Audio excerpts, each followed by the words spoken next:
दोस्तों, stock market में हम लोग जब ट्रेडिंग या इन्वेस्टमेंट करते हैं तो हमें दो तरीके के एनालिसिस करने पड़ते हैं।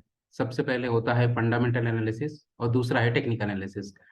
Fundamentally analysis is used when you are investing in long term analysis. ठीक है, हम लोग एक बार इसके बारे में थोड़ा जान लेते हैं।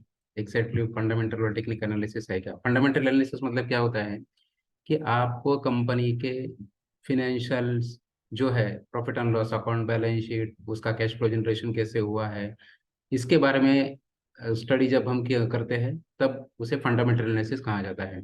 से फॉर एग्जांपल, अगर हम कंपनी के फिनेंशियल्स चेक कर रहे हैं, उसका सेल्स कितना हुआ है, उसका प्रॉफिट कितना हुआ है, उस कंपनी के ऊपर डेट कितने हैं, कंपनी के रिटर्न कैसे आ रहे हैं, शेयर होल्डिंग पैटर्न क्या है, ओनरशिप डिटेल्स क्या है, या यहाँ पर जैसे हमने यहाँ हम लोग देख रहे हैं कि कंपनी का सेल्स कितना हुआ है, कॉस्ट ऑफ सेल्स कितना हुआ है, एक्सपीरियंस, उनका एक्सपेंसेस क्या है।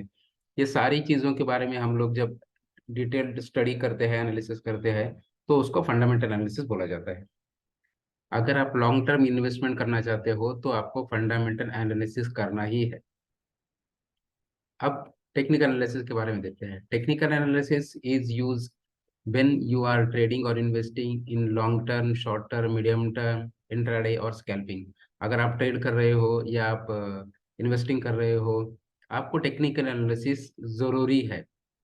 टेक्निकल एनालिसिस में क्या देखा जाता है कि कंपनी का जो हिस्टोरिकल डेटा है, कंपनी के प्राइस में कैसे मूवमेंट आई है। फॉर एग्जांपल, यहाँ पर देखिए, ये जो कैंडलस्टिक का यहाँ पर पिक्चर है, इसको जब हम स्टडी करेंगे तो उसे टेक्निकल एनालिसिस बोल सकते हैं।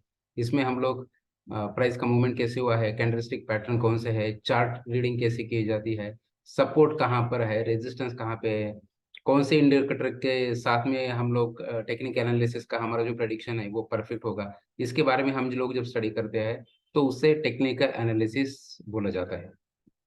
ठीक है, तो हमारे इस पहले चैप्टर में हम लोगों ने सिर्फ यही देखा है कि कौन से तरीके के एनालिसिस हमें करने हैं, और हमें फंडामेंटल एनालिसिस का ब्रीफ क्या है, टेक्निकल एनालिसिस का ब्रीफ क्या है।